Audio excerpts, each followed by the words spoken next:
thanks to everyone. Those were terrific, fascinating stuff. And now we're going to reassemble our all-stars from the Wilson Center, bring them back for a roundtable discussion. Avengers Assemble, here we go. Hi, everybody. Again, great job on the interviews. So a number of themes emerged, but let's start with the overall theme. This is built around expectations. What does the world expect of President-elect Joe Biden?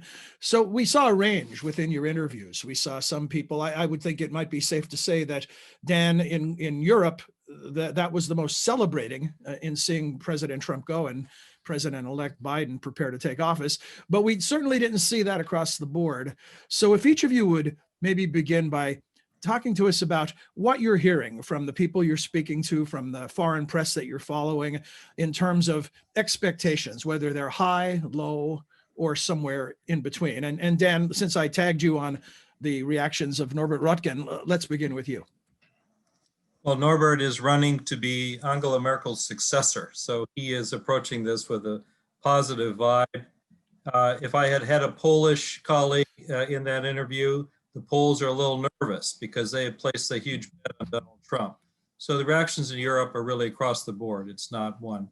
I think the mistake many Europeans might make is to sort of wait it out. So to instead of coming to the United States with their expectations of what they're prepared to do with the new administration, to sort of sit back, breathe a sigh of relief, and sort of say we go back to business as usual. I think that's a mistake.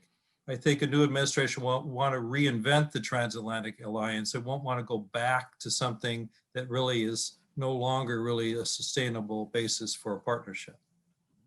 Thanks, Dan. Cindy, how about you? I know we got a lot of countries to talk about when we talk about Latin America, so it's impossible to generalize, but even though that's impossible, let's see if you're up to it. Generally speaking, expectations.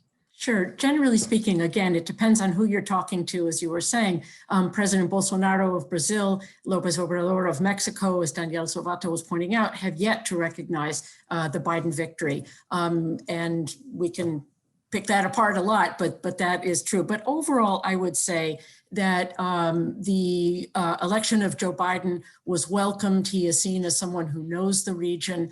It is a chance for US policy to go beyond a very narrow set of issues focused on stopping migration from Central America or achieving regime change in Venezuela or Cuba or Nicaragua, and take on a much broader scope of issues of interest to the region, particularly how to bolster the capacity to overcome the health challenges and the economic challenges that have been caused by the pandemic, to bring climate change issues to the fore, given the number of countries in the region that are being so dramatically impacted by climate change. And in addition to the sort of substance of what might be different, as Danielle was noting, there is just an overall change in tone, in approach, in an emphasis on multilateralism, in diplomacy. So I think overall there is a welcoming of this change, but there is also the sense that relationships could get a lot more complicated as the administration focuses, or as the new administration focuses on things like human rights and democracy, which are certainly challenged in our own country, but certainly under stress in many parts of the region. Thanks, Cindy. Matt, speaking of complicated relationships, Victoria seemed to be saying Russia doesn't want to get its hopes up again and be disappointed again. What are the expectations? So I think Russia is a great example, John, of what you might call cockeyed optimism. The relationship is so bad and so dysfunctional, really, short of being in overt military conflict, which would so quickly escalate to an unacceptable level of nuclear risk and truly kind of world-ending confrontation. We've gone as far as we can. We have eroded the diplomatic relationship so far. We've eroded the trade and the people-to-people relationships so far. There's not a lot left. Now, that said, the Russian version of optimism might be it could always get worse. And so I think what you hear from Russian observers is kind of confirmation bias. Those who from the outset were very hawkish about the United States. The so-called Siloviki, the people in the power ministries, defense and the uniformed services and the intelligence community in Russia. For them, Joe Biden is in the same mold as Hillary Clinton or John McCain. In other words, it doesn't matter about the party. It only matters that this is the American establishment, and there's going to be more of the same, more conflict. And hey, that's good for business if you're a Silovik in Russia. But the confirmation bias applies just as much to the kind of technocrats and the more Western-oriented folks who will say, well, it's been such chaos because of the conflict between Trump and the distrust between the Congress and Trump over the last 4 years. That's why we've seen this much more active congressional sanctions policy. If we can at least return to the status quo ante, we had big disagreements with the United States in the late Obama years, but we could at least talk to each other about things that we had to talk to each other about, like space, like the Arctic, nuclear arms control, and so on. And there, the fact that Biden is projecting extension of the New START agreement, continued strategic stability dialogue, these are staples of Moscow-Washington relations, literally going back to the middle of the 20th century.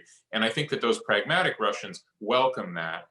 And again, they take that Russian optimism of, it could be worse. It depends where you're starting from.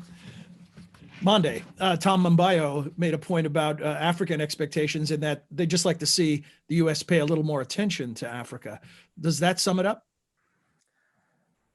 Yeah, I think so to some extent. I think he has a very good point there. I think in many cases, when we look across the continent, what they are looking at is more hope for what a Biden administration would do rather than any expectations. And I think there's a little bit of a difference of opinion whether, that have been on the periphery of US national interests. And President Trump was the first person to really just let it slip and show it for what it really was. While others are saying, having said that there was some modicum of partnership and engagement before, perhaps not Africans would have liked it to be. And that's that hope that they have that at least, we can return to that normalcy under a Biden administration. And so it's more about hope rather than expectations. I don't think expectations are very high, but there's hope that something good will come out of a Biden administration. And then I think secondly, on the normalcy a bit, look, I think many Africans feel like they've been on the receiving end of a lot of negativity out of Washington, whether it has been some of the unfortunate language that was used in describing African countries early on in the administration, whether it is African leaders in various organizations singled out the current head of the World Health Organization, who has been criticized at every turn, the US blocking the nominee for the World Trade Organization, the US sanctioning the head of the ICC, and most of all, watching the tone and representation and attacks on President Obama, who has roots in Africa over the last few years. So I think Africans just have this sense of, can we return to normal, even in terms of just the language of diplomacy that we use, the engagement that we have, just showing a little bit of respect for the continent, and also just trying to build on some of the previous partnerships that existed. And then finally, I think Africans have been very concerned that under the current national security strategy that we have, that the administration has viewed Africa more as a Chinese outpost, has viewed Africa through the lens of what China is doing, great power competition, and that this has come at a cost of what US-Africa relations could be. And so just asking the administration to step back and revisit that whole strategic approach of looking at Africa through a Chinese lens, that there's more to Africa than just that. And so there's hope that a Biden administration will just engage with both the challenges and the opportunities that the continent has to offer for itself. Thanks, Monde. And Merissa, I want to ask you not just about expectations in general regionally, but also specifically any expectations that a Biden administration will change the calculus as it relates to Iran. Thanks, John. Well, in terms of expectations generally, I think they're very much rooted in a very accurate reading of what's happening on the domestic political scene. So many officials that, as well as in the regional press, we've seen sort of an admission that they recognize that the Biden administration will be extremely preoccupied with domestic issues, from COVID to the economy to sowing political divisions in America, that the Middle East will not be a priority. In terms of Iran, yes, there is, I guess, a sigh of relief amongst those who want to re-engage and want to see the United States re-engage.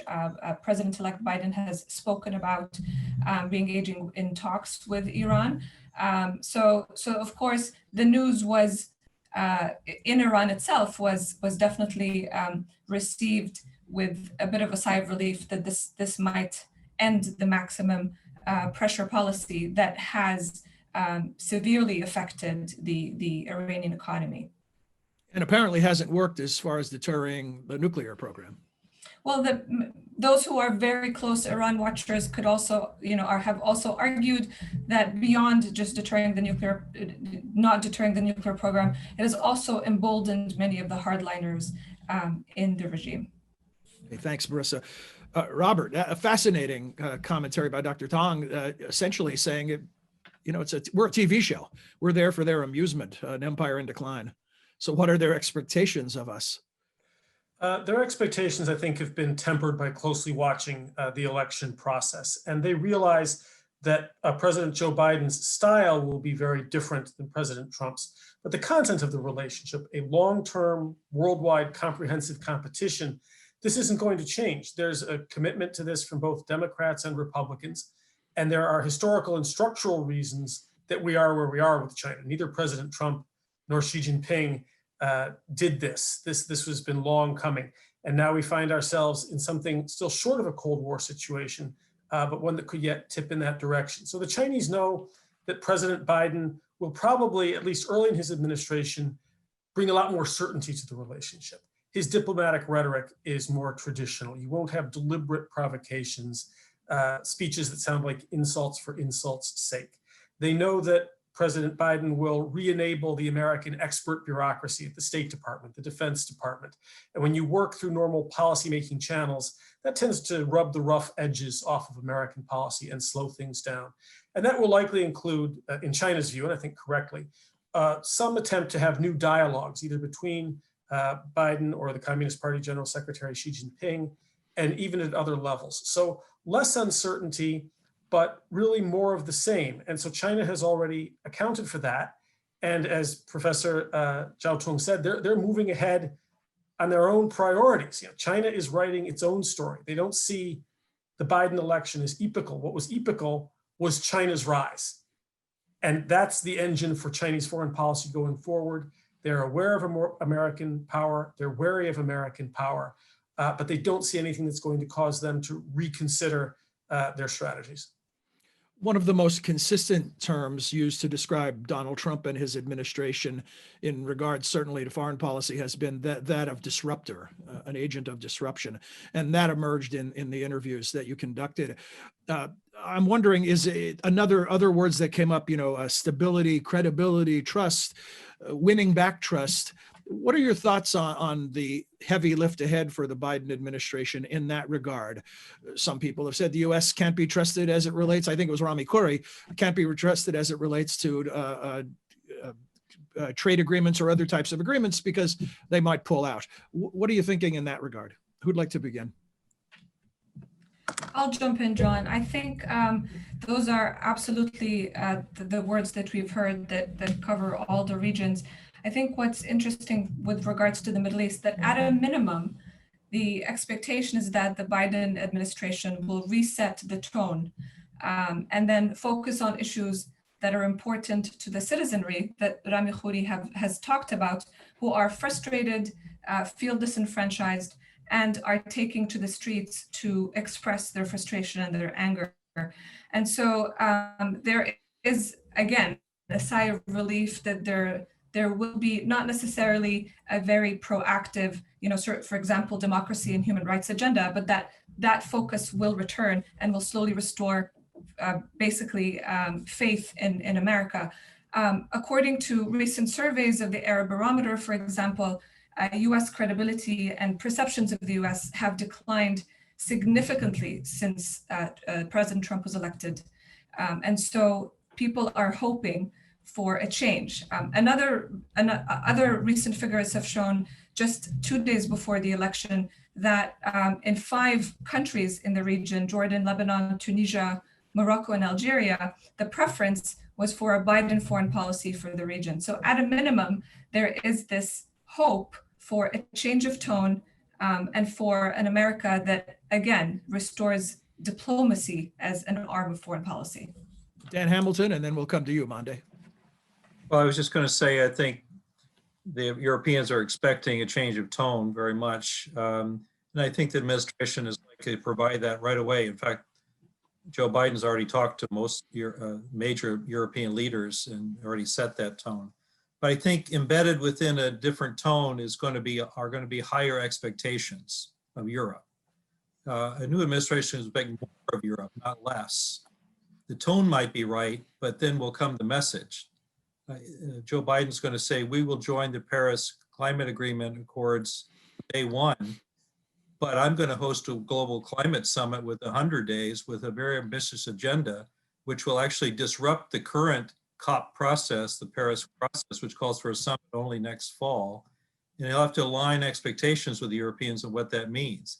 He will say, I'm ready to engage again on Iran, but it's not just about Iran's nuclear program. It's also about refusal to recognize the existence of Israel. It's about support for terrorism. It's about its own other activities undermining its neighbors in the region. What do you think, Europe, about that type of approach? And I think on burden sharing in NATO, he will say we have to revise the NATO strategic concept, the guiding document for the alliance to point it in the future. But that's going to require Europe to do more in terms of all of the security challenges that we face together. I'm not sure that Europe is ready for, this type of assertive, it's a positive message, but one that really require Europe to step up. Given the number of problems that will face the new administration, it could be a very short honeymoon period, it sounds like. Monde Muyangwa, you're next. I was just going to say that I think in terms of tone from the Biden administration, I think Africans definitely do expect a different, a much more respectful tone in terms of how the U.S. engages African countries. I think that's consistent across all the 55 countries. That's something that came through very powerfully.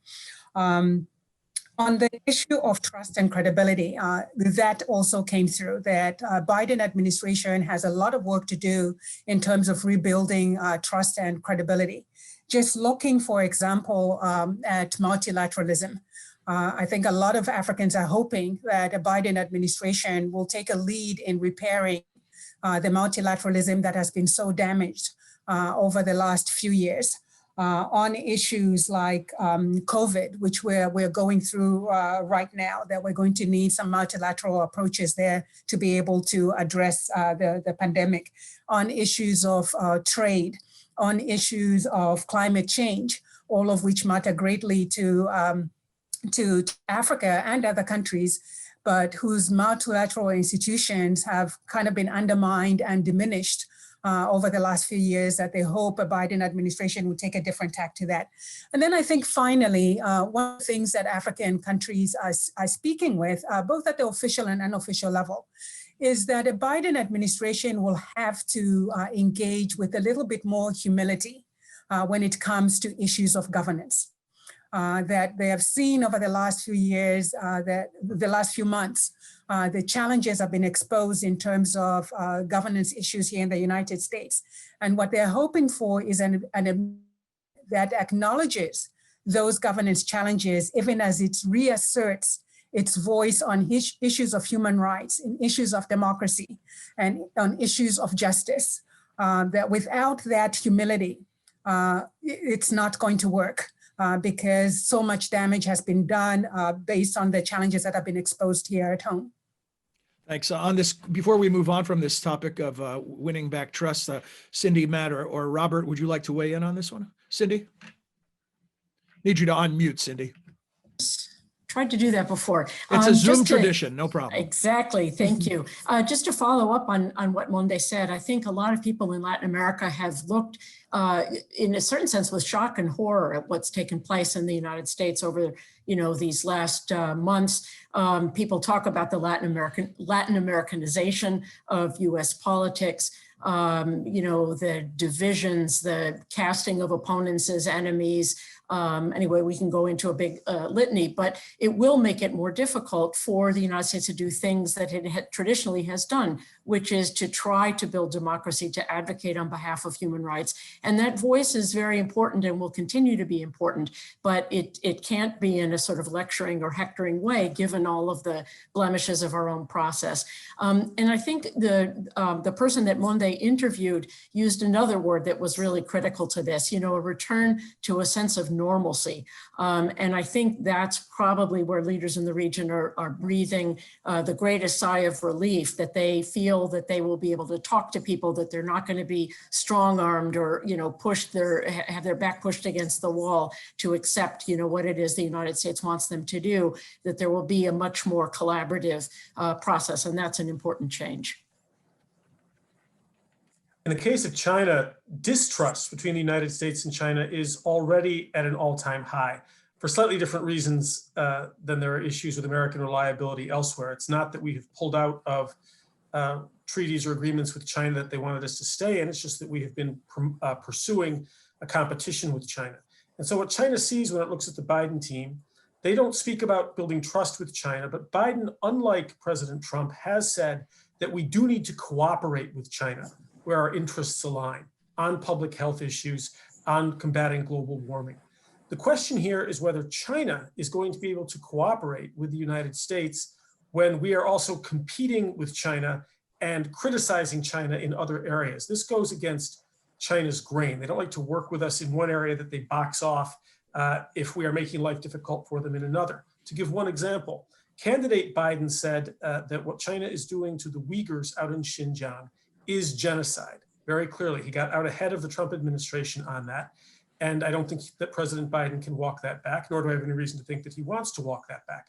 But if we stay with this is genocide, there's a good chance we're not going to the 2022 Beijing Olympics, Winter Olympics, in which case we'll encourage others to stay away as well. I'm not sure that China can really cooperate with us in these vital areas of common interest if we're going after them on human rights and encouraging others to see China in a primarily negative light. So it's going to be an attempt at cooperation. We'll see how it goes. Matt, I want to ask you about, unless you want to comment on this notion of winning back credibility, I have something else I want to ask you about as well. Go ahead, John. Okay. So this Russian or the divided states of America, that's the term I was looking for. That's another theme that emerged, that everyone you spoke to had an acute awareness of how divided this nation appears to be, both from the inside looking out and from the outside looking in right now. And a lot of people would say that Russia has something to do with that, and not everybody sees it as a problem. Some see it as an advantage. Could you talk about this notion of the divided states of America, how that is viewed from Russia, and what the implications of that are for this new administration? Sure. I think the essence of Russia's response to division, partisanship, polarization, inequality, injustice, and all of the other drivers of division in the United States is in the current US-Russia conflict. What has changed radically in the relationship between Moscow and Washington from, let's say, 15 years ago or 20 years ago, when we, on both sides, routinely talked about partnership, talked about the possibility of Russia kind of joining the Western family of nations, be it NATO, be it the European Union, or something else, forming a new European security order, a la the Helsinki Final Act in the 1970s and the 1990 Charter of Paris, which Dan is leading some great work on now from his program. What has changed is that there's not any stakeholdership anymore in stability between Russia and the United States. From the Russian perspective, if the Americans are coming apart at the seams, that is basically an unalloyed good. And, I submit to you, I think it's an unfortunate state of affairs. I don't think it's well advised, but I think there are a lot of Americans, including American politicians, who in their heart of hearts would love to see nothing more than the Russian regime, spin into collapse. But the reality is, when you've got the world's two leading nuclear powers, literally with, fingers hovering over the button and the ability to destroy the world in under an hour, you have to have some kind of stakeholdership in one another's stability. But that's just, we couldn't be farther from that today. And if I can add a point, John, as my colleagues were talking about expectations, realistic, unrealistic, elevated, lowered, I kept thinking to myself how irrelevant expectations end up being in US-Russia relations. They're always high, then they're always disappointed, then they're lowered, then you get surprised. What matters is developments in the world that are inherently unpredictable. So when a revolution of dignity takes place on the streets in Ukraine, which is neither organized by the CIA nor is a Kremlin plot, but is actually the Ukrainian people coming out in the streets and demanding change in their country and taking control of their future, that led to everything that has happened since 2014. It's been a fundamental break, an inflection point in human history. My concern, but also my expectation, is going to be that there will be more events like that. Can I predict for you exactly what they will be? No. But take a look at Belarus. There is a slow motion revolution in the streets taking place in Belarus now.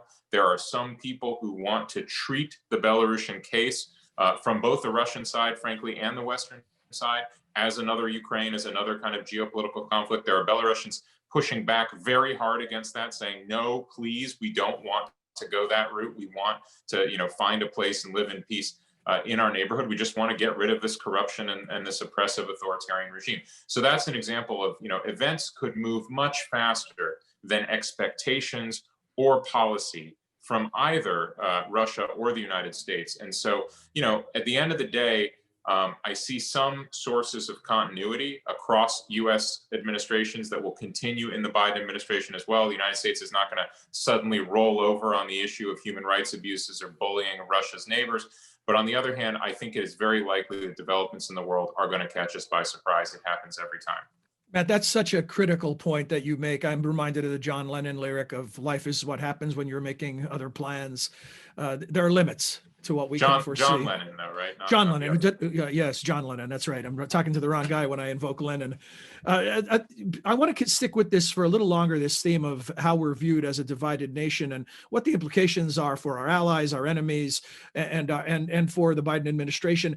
Robert, a sub aspect of this that was a fascinating part of your interview was this notion that the U.S. has lost some moral authority when it comes to promoting a free press and its role in a society because of our mismanagement, or whatever you might call it, as it relates to social media and disinformation and the weaponization of the term fake news by President Trump and his allies.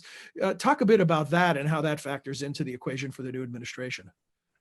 Well, that was one aspect of Professor Zhao's comment that I thought was a little bit narrowly in China's self-interest. Obviously, they want to play up chaos because they see the American media as driving stories not only here in the United States, but around the world. It is in China's interest to say that everything that comes out of the American media might be fake because of so much of it is focused on China. They need to be able to say that what we're saying about China in Hong Kong, for example, with the new national security law and really violating their agreements with England and making Hong Kong just another Chinese city, they want to be able to say that that is fake news. China needs to be able to say that what we say about the Uyghurs is fake news. That what we say about China's using technology to build out a surveillance state is fake news. So my guess is that even when when President Biden is in the White House, he won't be using the phrase fake news very much. China's going to want to keep a flame under that as long as they can. It's in their interest to do so. Cindy, Danielle Zavato talked about common agenda, seeking a common agenda, which in many ways is sort of the antithesis of America First, which might be the sort of projection of a divided America onto the global stage. What are your thoughts on this? And is that where we're headed? Will we make a U-turn and suddenly start talking about common agendas? Well, I think there's certainly an opportunity to do that. Among other things, as Danielle mentioned, the United States next year will be hosting the Summit of the Americas, which every president since the beginning of the summits under the Clinton administration, every president has attended with the exception of President Trump, who went to Latin America once in the context of a G20 meeting that was being hosted in Argentina. So, you know, the truth is Latin America itself has never been more divided, more sort of disarticulated in terms of its own, you know, regional institutions and groupings. Most countries have turned inward as they try to address the catastrophe really on the public health side, on the economic side. And at the same time, there's a desire to see the United States once again take an important proactive and leadership role, not sort of, you know, again, lecturing Latin American countries which way to go, but really they're shoulder to shoulder partnering. And there's any number of issues that that could be on that agenda, including responding to the public health crisis, helping economies, you know, reactivate through greater investment, more trade, you know, all those kinds of things. Thanks. Merissa, I know you wanted to come back to a point that Dan had made earlier, I think about Iran. You have to unmute, Merissa. We're keeping score. That's one for you, one for Cindy on the Zoom tradition. In terms of re-engaging in talks, I think Rami talked about this as well. So it's not obviously something that is welcomed by all in the region.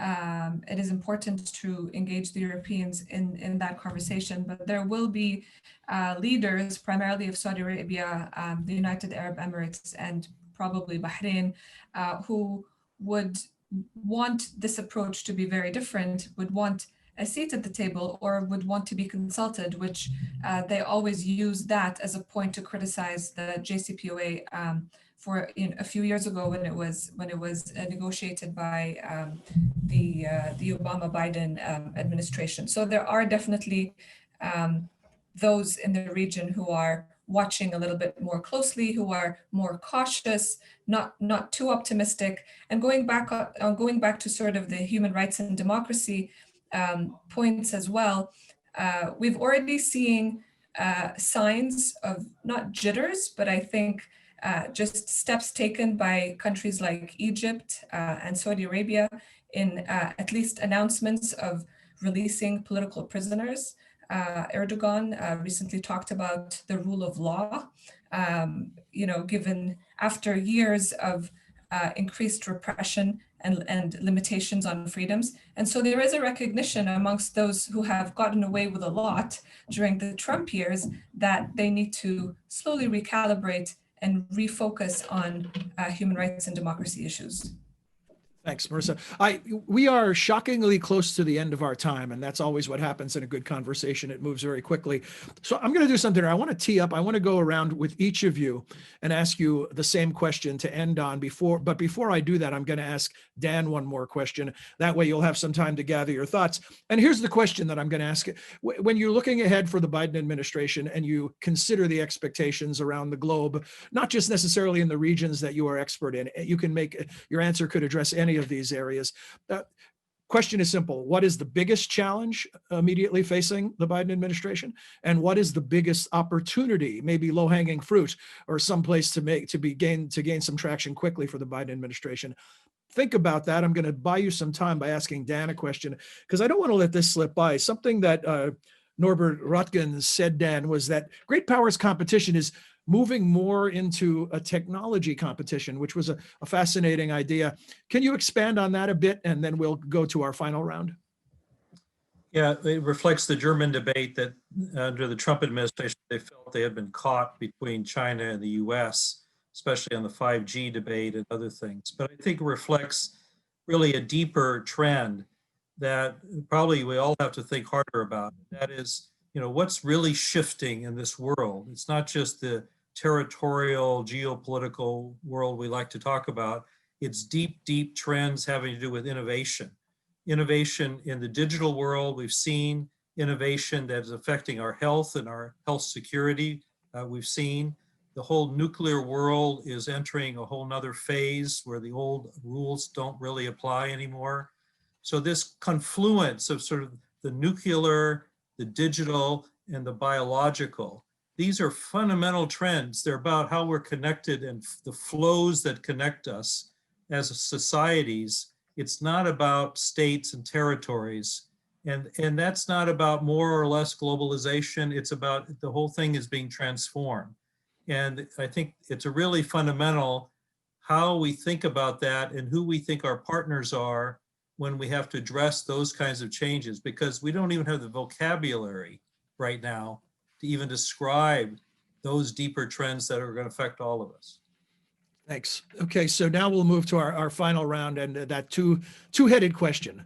What is the greatest challenge right out of the chute that the Biden administration will face? And then what do you see as the greatest area of opportunity? Cindy, can we begin with you? Sure. Well, without a doubt, I think the greatest challenge is going to be Venezuela. The Biden administration has been critical about the strategy of maximum pressure through absolutely crippling sanctions. But what can really be done to move Venezuela in a more democratic direction, it really remains to be seen. Anyway, there's also the huge challenge of these 5 million and growing Venezuelan refugees, primarily in the Latin American region, and the incredible presence and pressure this puts on countries like Colombia and others that are home to these refugees. The biggest opportunity, I think, is to show, including as a way of competing with China in the region, that the United States has something to offer. This is a resource scarce kind of environment when foreign aid is not necessarily going to be that plentiful, but there are other things that the United States can do through stimulating investment through the Development Finance Corporation, to providing technological cooperation, and also to looking again at these high standard free trade agreements like the Trans-Pacific Partnership that the Trump administration withdrew from on day one. Thanks, Cindy. Robert. I think that the greatest challenge is going to be balancing the domestic policy agenda under the Biden administration, which is what most Americans are concerned about, with this really daunting foreign affairs agenda that the president has. He has tried to bridge the two by saying that we need a foreign policy that works for the American middle class. That seems like a good broad framework, but we don't yet know what it means. He has also said, and this is what concerns me, why I say it's a challenge, that as president, Biden doesn't want to look at new free trade or economic agreements until he's increased the competitiveness of the American workers and improved infrastructure. There isn't time for that. Those are the tasks of years, possibly decades. Meantime, China is on the move. We've heard tonight about their activity in Africa, in Latin America, in Europe. They just completed this regional comprehensive economic partnership, which takes in a lot of America's allies, as well as the countries of Southeast Asia. So China is on the move. We can't wait until we fully get our house in order and our legs under us to deal with China and compete with China. We have to move on both fronts simultaneously. The opportunity is related to that, and it's the opportunity to strengthen alliances relatively quickly. This is fairly low-hanging fruit relative to China, because so many of our partners in Europe, in Asia, in Africa, Latin America, around the world share our concerns about China's growing power. Thanks, Robert. Monde, you've just tied the score. You've done it. I was hoping not to get on your list, but here you go. I think from my perspective, a number of things. One, I think an administration definitely needs to focus on repairing some of the damage that has been done and restoring that normalcy that has been talked about. It's normalcy for many of the African countries. Second, I think a good thing is that the bipartisanship that we've seen in Africa is going to continue through the Biden administration. I'm hoping they can tap into that to build on some of the good programming that was established under previous administrations, including under the Trump administration. We had programs such as Prosper Africa and the Build Act that helped to expand the framework for economic engagement. So I'm hoping they can build on that. Number three is I hope a Biden administration is going to take the opportunity to revisit our long-standing framework of how we engage with Africa, to expand it even more and to amplify some of that engagement based on partnership and opportunity, and is plenty of opportunity. I think for too long, this country has sort of a foreign policy towards the African continent has been victim to low expectations of the continent. I think we need to revisit why those low expectations and really do an analysis of the opportunities that exist on the continent and some of the good stuff that's happening on the continent and how we engage with that. And I think a Biden administration can do that. Thanks. Merissa. Double strike. I think in terms of the challenge, it's actually to set the priorities for what to actually start with in the MENA region, precisely because the challenges are numerous.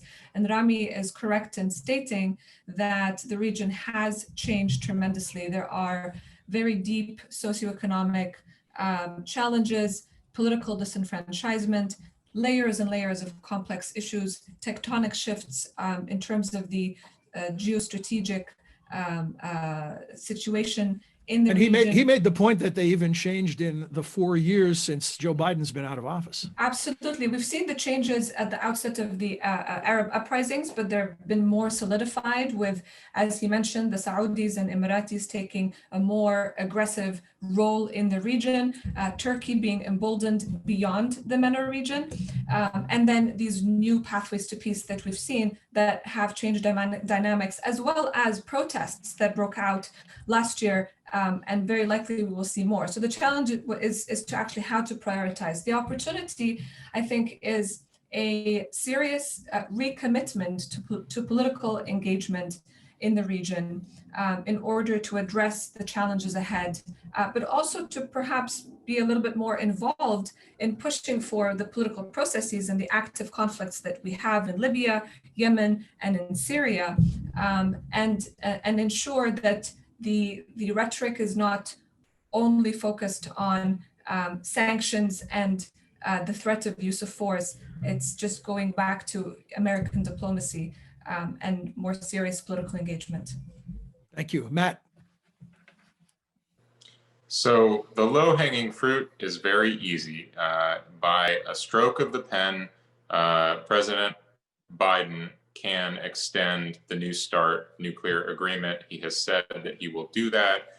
He will have roughly 2 weeks by the terms of the treaty within which to do that. And President Putin has said that he will support an extension with no preconditions. So I'm willing to go to the mat and say it's low-hanging fruit, literally a survival issue for the human species. So I'm fully in support. The last major arms control agreement standing between the two nations, correct? The last one standing. If you care about the thousands of nuclear weapons that are pointed at the places where we live, including Washington, D.C., you got to care about New START. But here's the challenge, and it's to take back control of U.S.-Russia policy in the executive branch of government, in the State Department, the National Security Council, the Defense Department, et cetera, and get it out of the politics. The last 4 years, Russia policy has been about limelight and politics and speeches and earning political currency. And the problem that President Biden will have is that his own party, including some of his closest allies, have been very much involved in that. And it's going to require a real about-face. People are going to look hypocritical to hand back control of Russia policy to the administration. But that said, with apologies to my friend and colleague Robert, this could be a Nixon goes to China moment. This could be a time where no one has the credibility to seek a reasonable, managed engagement with an adversary, which is at best what we would get between Washington and Moscow in 2021. No more so than the kind of air, if you will, of the Obama administration and of the Democrats and of the Hillary Clinton campaign. Much easier for a Democrat to do so now, I think, than a Republican. Wow, that's a dramatic possibility, Matt. We'll see what happens. Dan, because you were generous to buy time for everyone to gather their thoughts for that last question, that leaves you with the final word. Thanks, Matt. Well, I think it comes down to this age-old dilemma between the urgent and the important. The question will be, will the administration be carried away by urgent events one after another that it, drags the agenda, or will it also be able to set in place a different type of structure that allows it to deal with the issues that Matt raised, unanticipated events, things you can't predict? If you have no frame, you get driven by those events rather than the other way around. When it comes to Europe, Joe Biden has said that Europe is, quote, our partner of first resort. That means instinctively, he's going to turn to Europeans to think about ways to address a lot of issues together with them. I think the challenge will be not to revert back to some old partnership, but to reinvent the alliance for something new, so that hopefully it could be more balanced, it could be more effective, and it could be more global. That's going to require a lot of us, but it will require more of Europe. And it's a positive potential, but we shall see whether Americans have the patience for that with the Europeans, and whether the Europeans have the will for that type of partnership. And thank you. And really, thanks to all of you. I can't tell you what a daily privilege it is to work with such a group of smart, engaged, and informed people. Learn something new all the time. I'm sure our viewers did as well. Thanks very much for everything you did today. Thank you to those of you who chose to join us for this event. We hope you enjoyed it and found it as educational as I did, and that you'll join us again soon. There's lots more where this came from. If you visit wilsoncenter.org, my colleagues and the people they work with are on it every day, and they've got lots of really fascinating and interesting and insightful information to share. So please visit us again at wilsoncenter.org, and we hope you'll also return for a future Wilson Center event. Until then, for all of us at the center, I'm John Milewski. Thanks for joining us.